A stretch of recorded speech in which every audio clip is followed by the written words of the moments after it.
America's United Nations Ambassador Nikki Haley has a message for Iran. The United States is not to blame for a terrorist attack this weekend in Iran on its annual military parade. Iran's President Rouhani blamed the United States, but Haley said on CNN he should look at the problems in his own country first. He needs to look at his own home base. He's got the Iranian people are protesting. Every ounce of money that goes into Iran goes to his military. He has oppressed his people for a long time, and he needs to look at his own base to figure out where that's coming from. I think the Iranian people have had enough, and that's where all of this is coming from. But having said that, he can blame us all he wants. The thing he's got to do is look in the mirror. Haley also says Iran's economy is plummeting after President Trump pulled out of the nuclear deal earlier this year.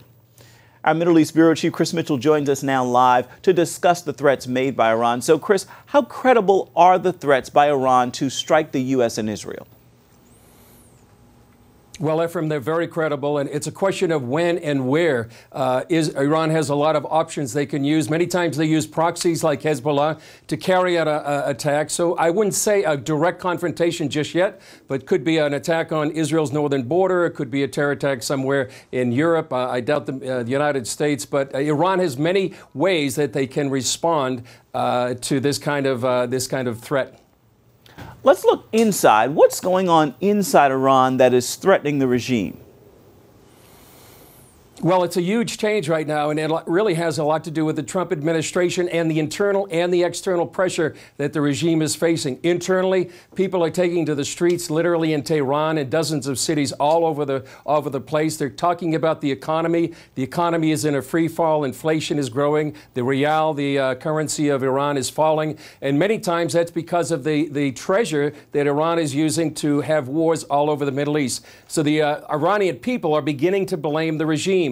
Externally, the Trump administration, as the sanctions, they got out of the Iranian nuclear deal, and all this is happening with another sanctions and the reduction of oil supplies in November. And it all has led Rudy Giuliani to say just the other day that regime change is coming. It's a question, not a question of if, but when.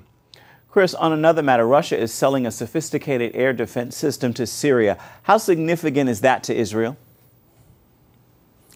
It's one of the biggest stories right now, Ephraim. And what's happening is that there was a downing of a Russian plane just about a week and a half ago. Russia is blaming Israel. Israel is saying it was the Syrians who did that. And now Russia is giving Syria what's called the S-300. It's one of the most sophisticated air defenses in the world. And that's going to make a lot harder for Israel to go ahead and attack Iranian military bases inside Syria. That's their #1 military goal. And now if Russia is going to send this air defense system to Syria and also maybe not give permission like they have been in the last couple of years to Israel, it's going to make it much harder for Israel. In the past 2 years, they've struck over 200 Iranian military targets inside Syria, and that's just part of their goal to keep Iran out of their next-door neighbor.